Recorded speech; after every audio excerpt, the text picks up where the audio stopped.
Bonjour, je m'appelle Chemine Asmina.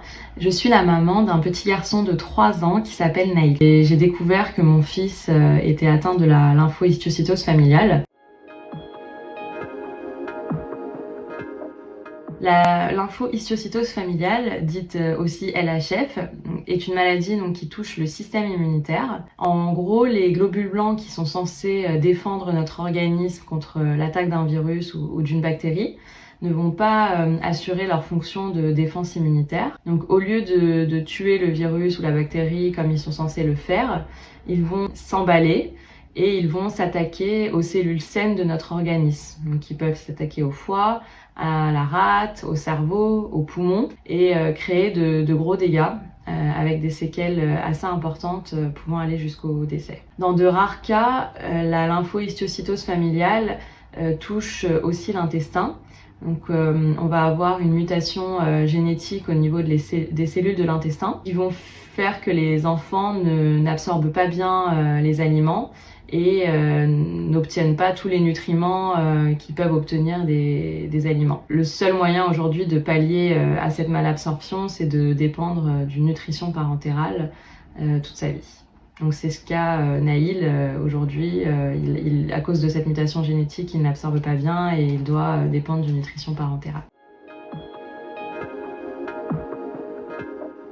Mon premier réflexe a été d'aller chercher sur internet ce qu'était cette maladie, trouver d'autres parents qui vivaient la même chose, de pouvoir échanger, de pouvoir connaître leur expérience. En fait, quand on cherche sur cette maladie, on trouve quasiment rien. La seule chose qu'on trouve, c'est que le taux de mortalité est élevé, que les chances de survie sont faibles, que c'est une maladie très rare qui touche très peu de personnes en France et dans le monde. On trouve des articles scientifiques très complexes qu'on ne comprend pas toujours.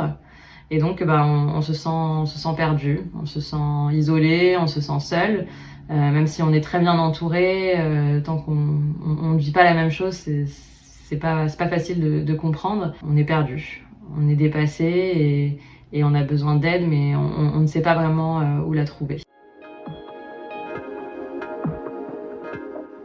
Donc après avoir vécu des hauts et des bas avec la maladie de Naïl et notamment avec le traitement de greffe de moelle osseuse, qui est aujourd'hui le seul traitement pour guérir cette maladie, après avoir passé 10 mois à l'hôpital pour justement permettre à Naïl de guérir de cette maladie et d'aller de l'avant, on a décidé d'aider d'autres parents. On a décidé de pouvoir donner plus d'informations sur la maladie, de rendre cette maladie accessible au grand public, de la faire connaître, de sensibiliser aussi aux maladies rares parce que finalement elles sont peu connues. Pour ça, on a créé une association qui s'appelle LHF Espoir et qui vise surtout à soutenir moralement les patients atteints de cette maladie, à financer la recherche parce qu'on s'est rendu compte que même si les chercheurs travaillaient activement sur les maladies rares.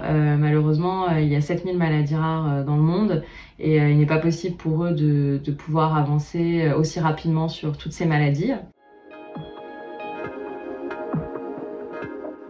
On a voulu pouvoir contribuer à l'avancée de la recherche en levant entre 10 et 30 000 euros par an. Donc on est content parce que cette année, malgré le Covid et la situation sanitaire qu'on a connue, on a réussi à lever 10 000 euros qui vont être reversés à la recherche en faveur de la LHF.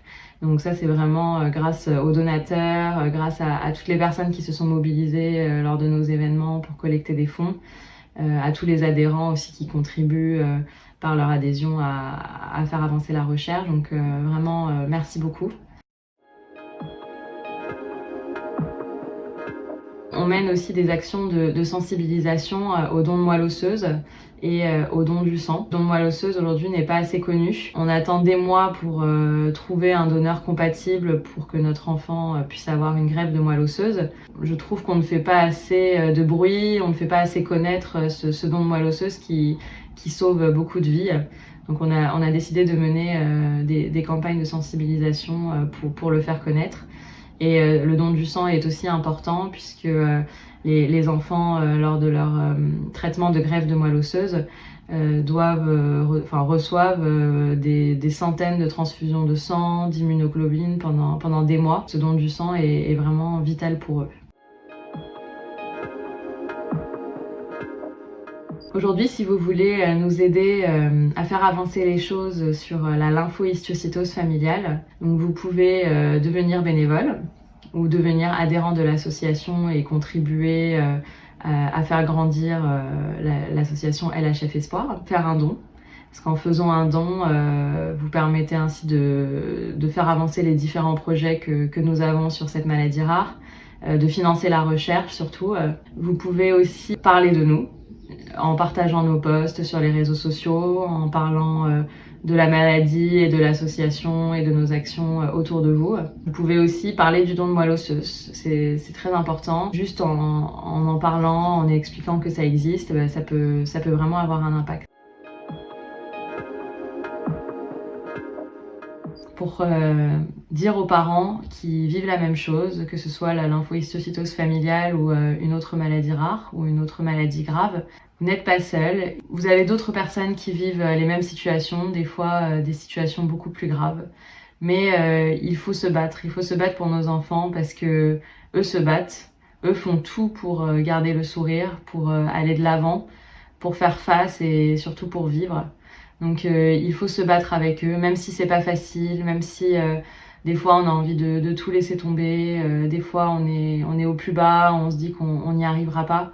Il faut essayer de trouver cette petite voix en soi qui nous donne la force, le courage d'aller de l'avant. Trouver une petite flamme positive dans tout ça. Je sais qu'on ne le voit pas sur le coup. Je sais que c'est dur de voir des côtés positifs dans la maladie. Mais tout ça, en fait, ça forge nos enfants. Ça leur permet de grandir plus vite. Vous verrez que vos enfants sont différents après avoir vécu cette épreuve. On en sort plus fort. On en sort plus fort avec plus de courage. On voit les choses différemment. Tout ce qui nous paraissait important avant devient futile. On est vraiment concentré sur l'essentiel. On sait qu'on a pu passer à côté de la mort. Ça, dans toute notre vie, on va s'en souvenir. Et ça va nous permettre d'avancer. Ce témoignage, c'est aujourd'hui pour vous montrer que on peut faire d'une épreuve quelque chose de grand, en faire un combat et avoir un vrai impact pour les autres, pour la société, pour les maladies rares. Donc c'est possible.